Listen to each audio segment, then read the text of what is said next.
Good morning class. આજે આપણે ધોરણ 12 ની અંદર વાણિજ્ય વ્યવસ્થા વિષયનો અભ્યાસ કરીશું. વાણિજ્ય વ્યવસ્થા વિષયની અંદર આપણે ચેપ્ટર નંબર 3 આયોજનની ચર્ચા કરતા હતા. આયોજનની અંદર આપણે આયોજનની વ્યાખ્યા અને તેના લક્ષણો એની ચર્ચા કરેલી હતી. હવે આપણે આગળનો પ્રશ્ન આયોજનનું મહત્વ એની ચર્ચા કરશું. ચાલો, આયોજનનું મહત્વ. તો કે આયોજનનું મહત્વ સ્વીકારીને કોણે? કેન્દ્ર સરકારે શેની રચના કરી? નીતિ આયોગની રચના કરેલી છે, જેની અંદર વિવિધ ક્ષેત્રના જે નિષ્ણાતો છે એ નિષ્ણાતોનો સમાવેશ કરવામાં આવેલો છે. વિદ્યાર્થીઓ, આ જે પ્રશ્ન છે બરાબર, કે આયોજનનું મહત્વ સ્વીકારી કોણે? કેન્દ્ર સરકાર. શેની રચના કરી? તો કે નીતિ આયોગની. આ જે પ્રશ્ન છે એ તમને 1 માર્કમાં MCQમાં એમ ક્યારેક પણ પૂછાઈ શકે છે. ચાલો ફરી જોઈએ. આયોજનનું મહત્વ સ્વીકારી કેન્દ્ર સરકારે નીતિ આયોગની રચના કરેલ છે. કેન્દ્ર સરકારે શેની રચના કરી? નીતિ આયોગની. નીતિ આયોગની રચના કોણે કરી? કેન્દ્ર સરકારે. ચાલો હવે આ જે નીતિ આયોગ છે એ નીતિ આયોગમાં કોનો સમાવેશ કર્યો? તો કે વિવિધ ક્ષેત્રના નિષ્ણાતોનો સમાવેશ કરેલ છે. હવે જોઈએ આપણે એનું મહત્વ, અને એ મહત્વને આપણે પ્રેક્ટિકલી થોડી ચર્ચા કરતા જોઈએ. તો કે પહેલું મહત્વ છે ધંધાકીય એકમની બધી જ પ્રવૃત્તિઓ વ્યવસ્થિત થાય છે. શેના કારણે? આયોજનના કારણે. આયોજનના કારણે ધંધાકીય એકમની બધી જ પ્રવૃત્તિઓ વ્યવસ્થિત થાય છે. એવું શા માટે કહ્યું? કારણ કે આપણે જોઈએ છીએ કે જો આપણે આયોજન કર્યું હોય, કયું કામ ક્યારે કરવાનું, કોણે કરવાનું, કેવી રીતે કરવાનું, એ બધું જે આપણે આગળથી નક્કી કરેલું હોય તો જે બી આપણે કામ કરવાનું છે કેવી રીતે થશે? એકદમ વ્યવસ્થિત રીતે થશે. એની અંદર કોઈ પણ પ્રશ્ન ઊભા થશે નહીં. અને માનો જે કોઈ પ્રશ્ન ઊભા થાય તો એના માટે આપણે આગળથી જ વિકલ્પો તૈયાર રાખેલા હશે, એટલે એનો પણ કોઈ પ્રશ્ન ઊભો થશે નહીં. આગળના પોઈન્ટ પર આવીએ. સાધનોનો બગાડ અટકાવી શકાય. સાધનોનો બગાડ અટકાવી શકાય એટલે કે અહીંયા તમારું જમીન, મૂડી, શ્રમ, એ જે છે નાણાં, એ જે છે એનું જો તમે આયોજન વ્યવસ્થિત કર્યું હોય. આપણે એક નાણાંનું ઉદાહરણ લઈ લઈએ. જેમ કે ધંધાની અંદર નાણાંની જરૂરિયાત તો રહે જ છે, પરંતુ આ જે નાણાં છે એ નાણાંને તમે સમયસર અને ખરી જગ્યાએ વાપરો તો એ નાણાં ઉપયોગી. હવે જ્યાં જરૂરી નથી, માનો કે તમને જાહેરાત કરવાની કોઈ જરૂરિયાત નથી, છતાં પણ તમે જાહેરાત પાછળ રૂપિયા ખર્ચશો તો શું થશે? તો કે એની અંદર તમારા પૈસા વેડફાઈ જશે. હવે તમે જ્યાંથી પૈસાની વ્યવસ્થા કરેલી હશે ત્યાં તો તમારે વ્યાજ ચૂકવવાનું થશે જ, એટલે કે તમારો ખર્ચો થશે જ. બરાબર છે? એટલે કે સાધનોનો બગાડ અટકાવી શકાય. આ નાણાંની વાત થઈ. તે આપણે આયોજન કર્યું હોય કે જાહેરાત પાછળ કેટલા પૈસા ખર્ચવાના, વેચાણ પાછળ કેટલા ખર્ચવાના, ઉત્પાદન પાછળ કેટલા ખર્ચવાના, એ બધાનો આપણને જો ખ્યાલ હોય તો નાણાંની ફાળવણી આપણે વ્યવસ્થિત રીતે કરી શકાય અને એનો બગાડ અટકાવી શકાય છે. એવી રીતે માનો આપણે કર્મચારીઓનું ઉદાહરણ લઈએ કે કર્મચારીઓ છે. હવે કર્મચારીઓની જો વ્યવસ્થા કરવાની હોય, ઉત્પાદન વિભાગમાં માનો આપણને 100 કર્મચારીની જરૂરિયાત હોય, વેચાણ વિભાગમાં તમને 200 માણસોની જરૂર હોય. બરાબર? હવે જો તમે ઉત્પાદન વિભાગની અંદર તમે 200 માણસો મૂકી દો અને વેચાણમાં 100 મૂકી દો તો તે તમારું આયોજન બરાબર થશે નહીં. તમે તમારો હેતુ સિદ્ધ કરી શકશો નહીં. ત્યાં તમારા સાધનો એટલે કે કર્મચારી રૂપી સાધનો છે, જેને ઉત્પાદનમાં જે 100ની જરૂર છે ત્યાં તમે કેટલા માણસો મૂકી દીધા? 200 માણસો મૂકી દીધા. એટલે 100 માણસો જે છે એ શું થવાના? તમારા બગાડ થશે. બરાબર? હવે જોઈએ આયોજનથી અનિશ્ચિતતા ઘટે છે. કેવી રીતે? આપણે તો એવું કીધું કે આયોજન આપણે ભવિષ્ય માટે કરીએ છીએ અને ભવિષ્ય કેવું છે? અનિશ્ચિત છે. તો આયોજનથી અનિશ્ચિતતા કેવી રીતે કરવી? તો જો વિદ્યાર્થીઓ, ભવિષ્ય કેવું છે આપણું? અનિશ્ચિત છે. તમે કોઈ પણ આયોજન કર્યું હોય એની અંદર અનિશ્ચિતતા આવે. આગળના પ્રશ્નની અંદર આપણે ચર્ચા કરેલી હતી કે આપણે વ્યક્તિ A પાસે માલ ખરીદીએ, વ્યક્તિ B પાસે માલ ખરીદીએ, બરાબર છે. હવે એમાં અનિશ્ચિતતા આવે. વ્યક્તિ A પાસે પણ માલ નથી, તો હવે આપણે શું કરશું? તો કે વ્યક્તિ B પાસે માલ ખરીદશું. આ ક્યારે થશે? આપણે આયોજનની અંદર વિકલ્પો તૈયાર કરેલા હશે. એટલે જે અનિશ્ચિતતા જે આવી છે એને આપણે ટાળી શકીએ. પછી જે આયોજનથી ચોકસાઈ વધે છે, બરાબર. તમે આયોજન કરશો તો આયોજન કેવી રીતે કરશો? એકદમ ચોકસાઈપૂર્વક જ કરેલું હશે. હવે તમે આયોજનપૂર્વક જો કામ કરો તો એ કાર્ય તમારું બહુ સારી રીતે થાય છે. પરંતુ તમે કોઈ પણ આયોજન કર્યા વગર કોઈ પણ પ્રકારનું કાર્ય કરશો તો શું થશે? એ કાર્ય કરવામાં ઘણી બધી તકલીફ ઊભી થશે, બરાબર. માનો કે તમારા લોકોએ ક્યાંય જવાનું છે. આપણે એક ઉદાહરણ લઈએ કે તમારા લોકોએ કોઈ પ્રવાસમાં જવાનું છે અને પ્રવાસમાં જવા માટે તમે લોકો બેગ લઈને નીકળી જશો તો શું થશે? રસ્તાની અંદર તમને ઘણા બધા પ્રશ્નો ઊભા થશે. પરંતુ જો તમે એક પહેલાં આયોજન કરશો કે ક્યાં જવું છે, પહેલાં તેની હોટલની બુકિંગ કરાવી દેશો, એનું ટ્રાન્સપોર્ટ બુકિંગ કરાવી લેશો, તમે એના માટે કેટલા રૂપિયાની જરૂર છે એનું આયોજન કરી દેશો, તો તમને પ્રવાસમાં ક્યાંય કોઈ વસ્તુ નડતરરૂપ થશે નહીં અને તમારો પ્રવાસ જે છે એ વ્યવસ્થિત રીતે પૂર્ણ થશે. મતલબ સાદી ભાષામાં અહીંયા આ જ વસ્તુ ધંધાની અંદર પણ છે. ધંધાની અંદર પણ તમારા લોકોએ કોઈ પણ કાર્ય આયોજનપૂર્વક કરવું પડે તો એમાં શું થશે? ચોકસાઈ વધી જશે. નહીં તો કાર્ય થશે ખરું, પરંતુ એ કાર્ય કેટલું સાચું હોય એ કહી શકાય નહીં. કાં તો એ કાર્ય કરવામાં ઘણી બધી તકલીફોનો સામનો કરવો પડશે. પછી છે ધ્યેય સિદ્ધિ માટે ઉપયોગી. તો ધ્યેય સિદ્ધિ માટે એટલે કે કોની ધ્યેય સિદ્ધિ માટે? તમારી કે મારી? ના, ધંધાની ધ્યેય સિદ્ધિ માટે. તો ધંધાના ધ્યેય કયા હશે?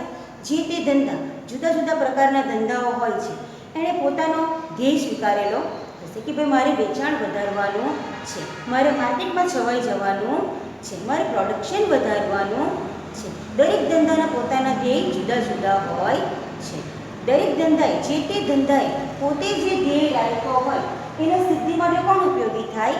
આયોજન. કારણ કે આયોજનપૂર્વક જો કામ કરશું તો તમારા જે બી કોઈ ધ્યેય છે એને સરળતાથી પાર પાડી શકશું. કારણ કે એની અંદર કોઈ પણ અનિશ્ચિતતા ઊભી થાય, કોઈ પણ પ્રોબ્લેમ ઊભા થાય તો એના માટે આપણે વિકલ્પો તૈયાર રાખેલા હશે.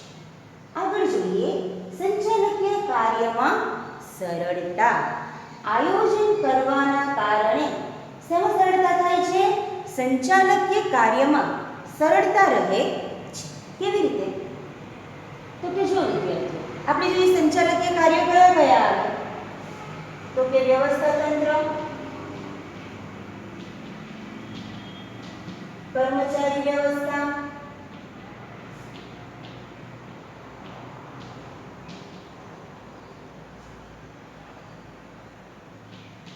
દોરવણી, અંકુશ. કયા કયા આવે? વ્યવસ્થા તંત્ર, કર્મચારી વ્યવસ્થા, દોરવણી, અંકુશ વગેરે જેવા કાર્યો જે છે તેમાં આવે? સંચાલકીય કાર્યમાં. હવે આ જો કાર્ય વ્યવસ્થિત કરવા હોય તો તમારે શું જરૂરી છે? આયોજન. આયોજન જો તમે કરેલું હશે તો તમે વ્યવસ્થા તંત્ર વ્યવસ્થિત રીતે કરી શકશો. વ્યવસ્થા તંત્ર એટલે કે પ્રબંધ, જે તે વ્યક્તિને કાર્યની સોંપણી, બરાબર. હવે તમે જો આયોજન કરેલું હશે તો તમે કર્મચારી વ્યવસ્થા કરી શકશો. કર્મચારી વ્યવસ્થા એટલે શું? તો કે જેટલા યોગ્ય પ્રમાણમાં તમારા કર્મચારીઓની ભરતી કરવાની, બદલી કરવાની, બઢતી કરવાની, આ બધી વસ્તુઓ કર્મચારી વ્યવસ્થાની અંદર આવે છે. તમે દોરવણી, તમે આયોજન કરેલું હશે તો તમે દોરવણી આપી શકશો. જે પણ તમારા કર્મચારીઓ કાર્ય કરતા હશે એના ઉપર દોરવણી ક્યારે કરી શકાય? આયોજન હશે. પછી છે અંકુશ. અંકુશ એટલે કે આયોજન પ્રમાણે કામ થાય છે કે નથી થતું એ જોવાનું. હવે જો તમારે આયોજન જ ના હોય તો તમે અંકુશ કઈ રીતે રાખવાના? બરાબર છે. એટલા માટે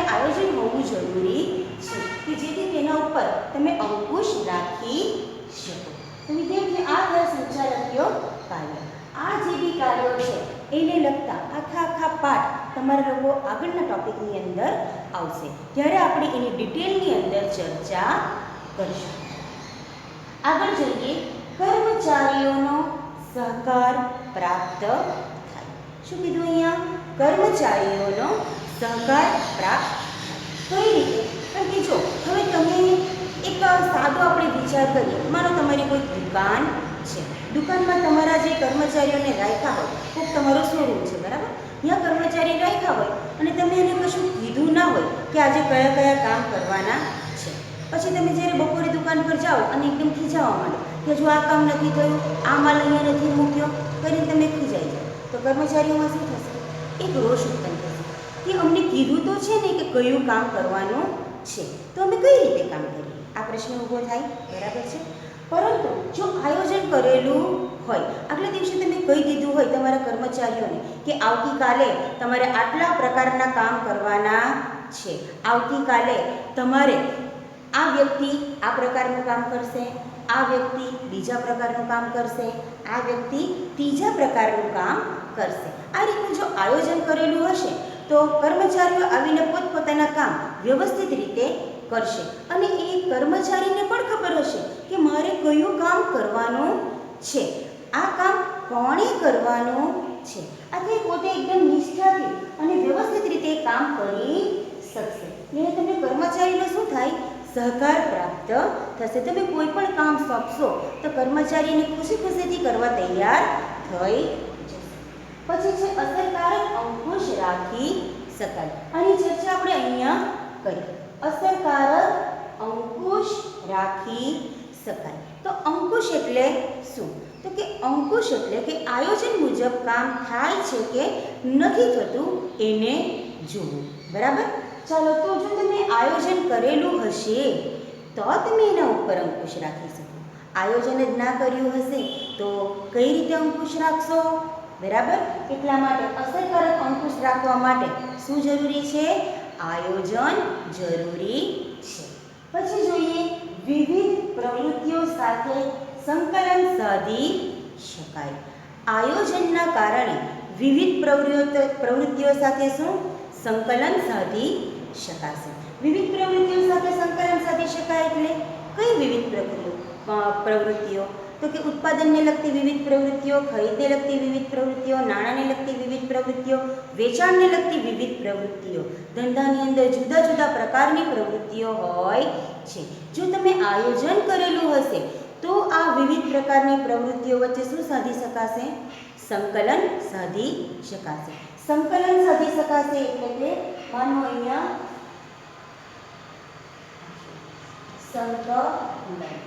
સંકલન એટલે કે આ જે ધંધાની વિવિધ પ્રવૃત્તિઓ છે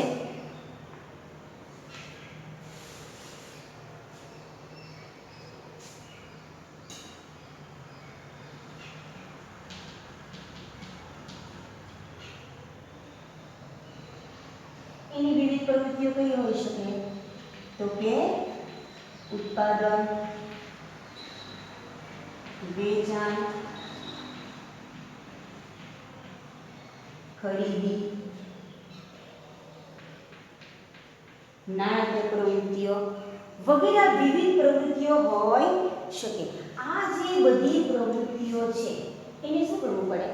સંકલન કરવું પડે. સંકલન કરવું પડે એટલે કે એક સાથે એનો ઉપયોગ કરવો પડે, એ બધાને ભેગા કરવા પડે. આ બધી પ્રવૃત્તિઓ ભેગી થાય તો એ સંકલન બને અને સંકલન થાય તો જ તમારા જે ધ્યેય છે એ સિદ્ધ થાય છે.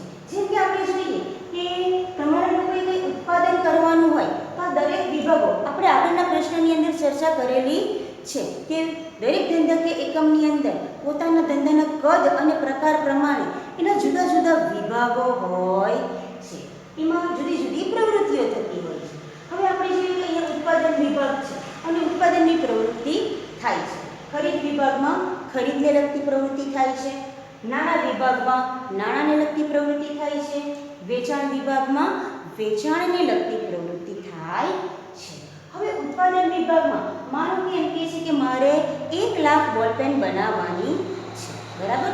તો એ વિભાગ પોતાને માત્ર ખાલી એટલું લઈને બેસી શકે મારે 1 લાખ બોલપેન બનાવવાની છે. તો આ જે ઉત્પાદન વિભાગ છે એણે કોને કહેવું પડશે? તો કે ખરીદ વિભાગને કહેવું પડશે કે મારે 1 લાખ બોલપેન બનાવવાની છે, તો મારે આટલું એનું રો મટીરિયલ, કાચો માલ વગેરે જોઈશે. બરાબર. હવે આ ખરીદ વિભાગ છે એણે કોની સાથે સંકલન રાખવું પડે? તો કે નાણાં વિભાગ સાથે સંકલન રાખવું પડે કે મારે આટલો કાચો માલ ખરીદવાનો છે તો મને આટલા રૂપિયાની જરૂર પડશે, એટલે નાણાં વિભાગ સાથે સંકલન રાખવું પડશે. બરાબર છે. હવે આ જે પ્રોડક્શન થાય છે, જે ઉત્પાદન થાય છે, હવે એ ઉત્પાદન કરીને શું તમે સ્ટોર રૂમમાં રાખવાના? તમારું જે વેર હાઉસ છે, તમારું ગોડાઉન છે એની અંદર રાખી મૂકવાના કે વેચાણ કરવાના? સ્વાભાવિક છે ને કે વેચાણ જ કરશો. તો એને વેચાણ કરવા માટે તમારે કોની જરૂર પડવાની? તો કે વેચાણ વિભાગની. ઉત્પાદન વિભાગે વેચાણ વિભાગ સાથે પણ સંકલન કરવું પડે. એને કહેવું પડશે કે મારી 1 લાખ બોલપેનો બની ગઈ છે, એને વેચાણ માટે તૈયાર છે, તો હવે તમે એને માર્કેટની અંદર વેચાણમાં મૂકો. બરાબર. તો સંકલન એટલે કે ધંધાની અંદર જેટલી બી પ્રવૃત્તિઓ છે એ બધાને એક સાથે લઈને કાર્ય કરવું, એક સાથે મેળવવું એટલે સંકલન. અને આ સંકલન ક્યારે પોસિબલ છે? જો તમે આયોજન કરેલું હશે તો. તમે પહેલાંથી આયોજન કરેલું હશે કે મારે 1 લાખ બોલપેન બનાવવાની છે, તો આ વિભાગને ખબર હશે કે મારે 1 લાખ બોલપેન બનાવવાની, એટલે આ ખરીદ વિભાગને પહેલાંથી કહી દીધું હશે કે મારે આટલા કાચા માલની જરૂર છે. તો ખરીદ વિભાગે નાણાં વિભાગને કહી દીધું હશે કે આટલા કાચો માલ ખરીદવા માટે મને અમુક રૂપિયાની જરૂર પડશે. તો નાણાં વિભાગ છે એ રૂપિયાની વ્યવસ્થા પહેલાંથી કરી રાખેલી હશે. પણ એ ક્યારે પોસિબલ બનશે? જો તમે આયોજન કરેલું હશે તો. જો ટાઈમ પર તમે કહેશો કે ચાલો આટલું પ્રોડક્શન કરો, આટલી બોલપેન બનાવો, તે પોસિબલ થશે નહીં. અને થશે તો પણ એની અંદર ઘણી બધી અગવડો ઊભી થશે. જે તમારું ક્યાંય તમારા જે ધ્યેય છે, તમારા ધંધાના ધ્યેય છે, એ ધ્યેયને કદાચ નિષ્ફળ પણ બનાવી શકે. આથી કહેવાય વિવિધ પ્રવૃત્તિઓ સાથે સંકલન સાધી શકે. કોણ? તો કે આયોજન. તો ચાલો વિદ્યાર્થીઓ, આ જે પ્રશ્ન છે એને આપણે અહીં અટકાવીએ. આ જે પ્રશ્ન છે આ તમારે તમારી નોટબુકની અંદર લખવાનો છે. ટેક્સ્ટબુકની અંદર આ પ્રશ્ન આપેલો જ છે. આ તે મુદ્દાઓ અંદર લખેલા છે. હવે યાદ રાખો કે આ જે તમને થિયરીની આ જે પોઈન્ટ્સ છે એ ટેક્સ્ટબુકની અંદર આ જ ફોર્મમાં આપેલા છે, એની કોઈ ડિટેલ આપેલી નથી. તમારા લોકોએ પણ આ જ રીતે આ પ્રશ્નને લખવાના છે. સ્ટાર્ટિંગની અંદર ઇન્વર્ટેડ કોમાની અંદર આયોજનનું મહત્વ સ્વીકારી કેન્દ્ર સરકારે નીતિ આયોગની રચના કરેલ છે, આ વસ્તુ તમારે લખવાનું છે. એ પછી તમારા લોકોએ આ બધા મુદ્દા લખવાના છે. ચાલો વિદ્યાર્થીઓ, તો આ લેક્ચર આપણે અહીં પૂર્ણ કરીએ. જય શ્રી કૃષ્ણ, જય સોમનાથ.